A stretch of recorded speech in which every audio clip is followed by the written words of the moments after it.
छपरा में ATM cash van से 70 लाख की चोरी।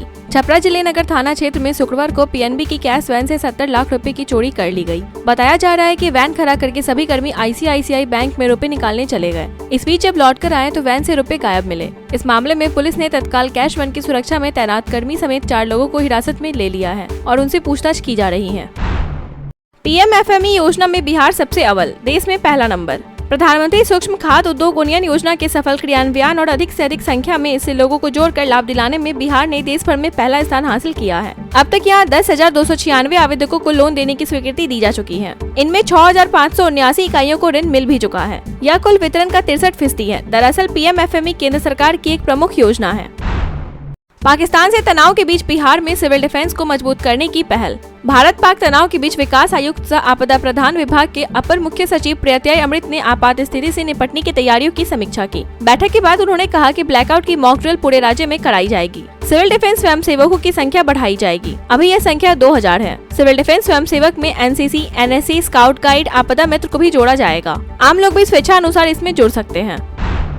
31 मई तक देना है बीपीएससी ट्रे 3 के 58,857 शिक्षकों को योगदान। बिहार लोक सेवा आयोग के माध्यम से तृतीय अध्यापक नियुक्ति परीक्षा के आधार पर चयनित 58,857 शिक्षक 15 मई से 31 मई तक स्कूलों में योगदान देंगे। लंबे समय से इस फैसले का इंतजार कर रहे चयनित शिक्षकों को योगदान के लिए जिला शिक्षा कार्यालय के माध्यम से जल्द ही औपचारिक आदेश जारी होगा।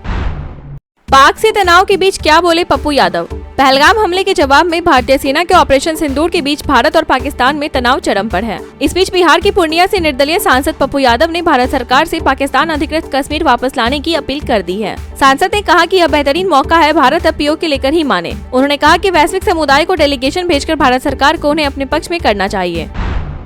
भारत पाक तनाव, बिहार में बॉर्डर इलाकों की सुरक्षा बढ़ाई। भारत और पाकिस्तान में चरम पर पहुंचे तनाव के बीच बिहार में अंतर्राष्ट्रीय बॉर्डर से सटे सभी जिलों की सुरक्षा बढ़ा दी गई है। मुख्यमंत्री नीतीश कुमार ने गुरुवार शाम उच्च स्तरीय बैठक कर सभी सीमावर्ती जिलों में सतर्कता बढ़ाने और सुरक्षा के कड़े प्रबंध करने को कहा है। सीएम खुद शनिवार को सीमांचल क्षेत्र का दौरा करेंगे और पूर्णिया में सीमावर्ती जिलों के वरीय अधिकारियों के साथ हाई लेवल मीटिंग करेंगे। आंधी बारिश का दौर थमा, बिहार में 10 दिन बाद पारा फिर 40 के पार। आंधी बारिश का दौर थमने के बाद बिहार में एक बार फिर भीषण गर्मी का सिलसिला चल पड़ा है। प्रदेश का अधिकतम तापमान 10 दिनों के बाद गुरुवार को 40 डिग्री सेल्सियस के पार चला गया। आने वाले दिनों में लोगों को और गर्मी सताएगी। मौसम विभाग ने अगले 2 दिनों के दौरान प्रदेश के अधिकतम तापमान में 5 से 8 और न्यूनतम तापमान में 3 से 5 डिग्री सेल्सियस बढ़ोतरी होने का पूर्वानुमान जताया है। झारखंड सरकार का बड़ा फैसला, अब इस नए नाम से जाना जाएगा डीएसपीएमयू। मुख्यमंत्री हेमंत सोरेन की अध्यक्षता में गुरुवार को कैबिनेट की बैठक हुई। इस बैठक में एक बड़े बदलाव पर मुहर लगी। रांची स्थित डॉक्टर श्यामा प्रसाद मुखर्जी विश्वविद्यालय का नाम बदला जाएगा। कैबिनेट से मिली स्वीकृति के बाद अब डॉक्टर श्यामा प्रसाद मुखर्जी विश्वविद्यालय का नाम वीर बुधु भगत विश्वविद्यालय होगा। बीजेपी सांसद निशिकांत दुबे के बयान पर सुप्रीम कोर्ट की सख्त टिप्पणी। सुप्रीम कोर्ट ने गुरुवार को कहा कि अदालतें फूलों की तरह नाजुक नहीं है जो बेतुके बयानों से मुरझा जाए। अदालत भाजपा सांसद निशिकांत दुबे द्वारा अदालत और मुख्य न्यायाधीश पर की गई टिप्पणियों की निंदा करते हुए यह कड़ी टिप्पणी की। मुख्य न्यायाधीश संजीव खन्ना और न्यायमूर्ति संजय कुमार की पीठ ने कहा, भाजपा सांसद की टिप्पणियां दुर्भावनापूर्ण है और सुप्रीम कोर्ट के अधिकार को कम करती है।